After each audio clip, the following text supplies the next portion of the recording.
On n'a pas besoin d'avoir 18 ans pour s'émanciper, conduire ou payer des impôts, alors pourquoi on doit attendre pour participer politiquement ? C'est pas comme ça que tu vas passer ton bac. Les mineurs représentent 1/5 de la population en France et ne participent quasiment pas aux décisions collectives, que ce soit en famille, à l'école ou dans les instances politiques. Alors que c'est un droit qui est inscrit depuis 1989 dans la Convention internationale des droits de l'enfant de l'ONU. Un droit qui est trop peu connu et trop peu respecté en France et que défend l'UNICEF depuis plusieurs années, et c'est pour ça qu'on est allé leur en parler. D'autant plus que certains pays en Europe nous ont déjà devancés sur le sujet. Droit de vote à 16 ans, réforme de l'EMC, l'éducation morale et civique, expérimentation démocratique. Noémie Hervé a plusieurs pistes en tant que chargée de plaidoyer à l'UNICEF pour mieux entendre et faire participer les mineurs en France.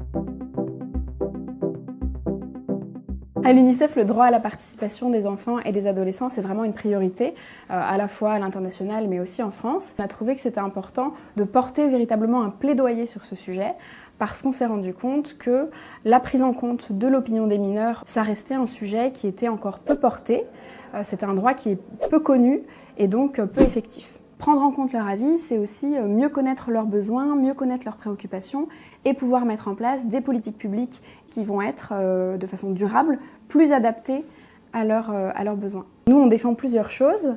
La première, c'est au niveau politique, mettre en place des mécanismes de participation qui incluent les mineurs, qui incluent les enfants, les adolescents. Et donc ça passe soit par l'ouverture des instances qui existent déjà aux enfants et aux jeunes.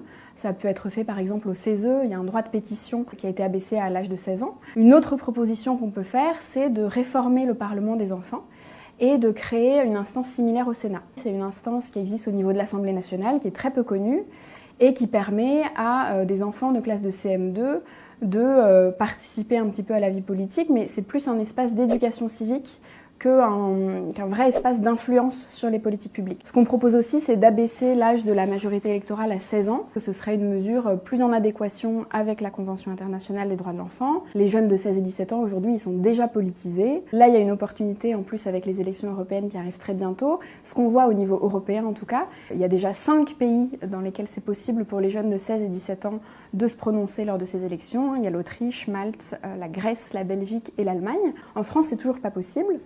Un des arguments qu'on entend souvent pour s'opposer à cet abaissement de la majorité électorale, c'est l'abstention massive des jeunes aujourd'hui lors des élections. Or, ce qu'on voit, c'est que plus les individus votent tôt, plus ils vont voter durablement et tout au long de leur vie. Ça, il y a vraiment différentes études qui le montrent. Donc, la Norvège a autorisé les jeunes de 16 et 17 ans à voter aux élections locales en 2011. Et ce qu'on voit, c'est que le taux de participation des jeunes de 16 et 17 ans est plus élevé que celui des primo-votants quand ils avaient 18 ans. Donc on revient sur l'argument de tout à l'heure qui est que quand on a 16 et 17 ans, on est dans un contexte qui nous paraît plus favorable pour les primo-votants, puisqu'on est dans un contexte familial qui est plus protégé. On est aussi dans un environnement scolaire qui fait qu'on peut avoir plus d'informations sur les élections, sur les institutions.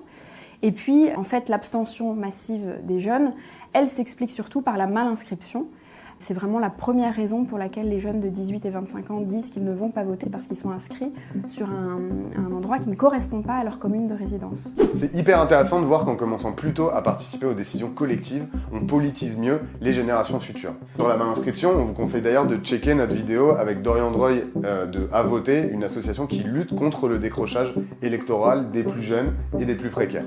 D'autant plus que Noémie nous explique bien que l'abstention ne vient pas d'un désengagement des jeunes qui se politisent de plein de manières très différentes, mais plutôt d'un manque d'éducation et d'expérimentation démocratique dès le plus jeune âge.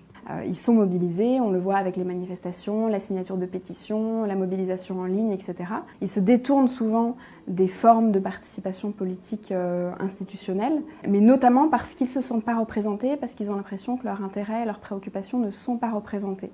Permettre aux jeunes de 16 et 17 ans de voter, ça représenterait 1,5 million de jeunes à peu près, parce que ça permettrait à leurs idées d'être plus présentes aussi dans le débat politique, et donc, parce qu'ils s'estiment plus représentés, de redonner un petit peu de la confiance entre les jeunes et la politique. Ils ont la possibilité aujourd'hui de conduire, de payer des impôts, de s'émanciper, de reconnaître un enfant, etc.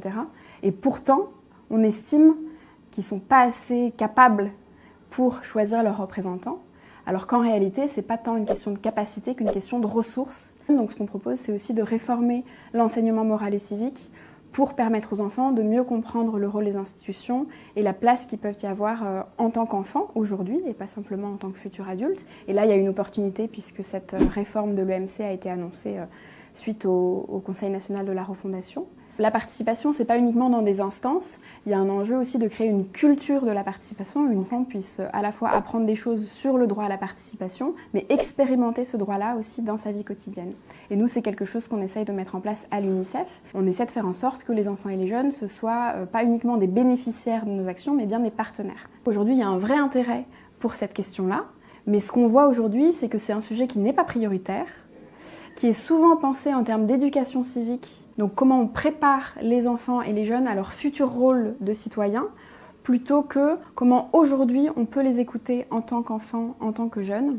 On pense la participation citoyenne de plus en plus, et c'est bien, il y a beaucoup d'initiatives qui ont été mises en place, alors qu'on peut critiquer, mais en tout cas qui existent, le grand débat, les conventions citoyennes, etc.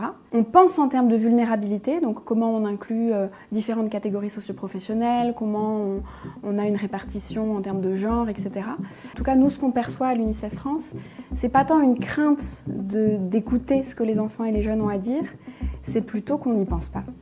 Pourtant, à chaque élection, le droit de vote à 16 ans revient sur la table et les réformes de l'éducation morale et civique, comme le focus sur l'éducation aux médias, sont communes en fait depuis quelques années. Quand on se penche sur le sujet, on se rend compte que la classe politique n'a pas grand intérêt à plus politiser les jeunes.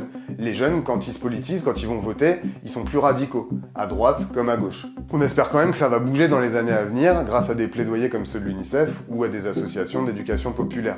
L'important, c'est de mieux représenter les jeunes et de mieux incarner leurs idées. En attendant, évidemment, de changer notre système politique en profondeur. Écoutez, on espère que ça vous a plu. N'hésitez pas à nous le dire. En tout cas, nous, on revient bientôt avec une nouvelle vidéo sur la démocratie à l'école. À plus!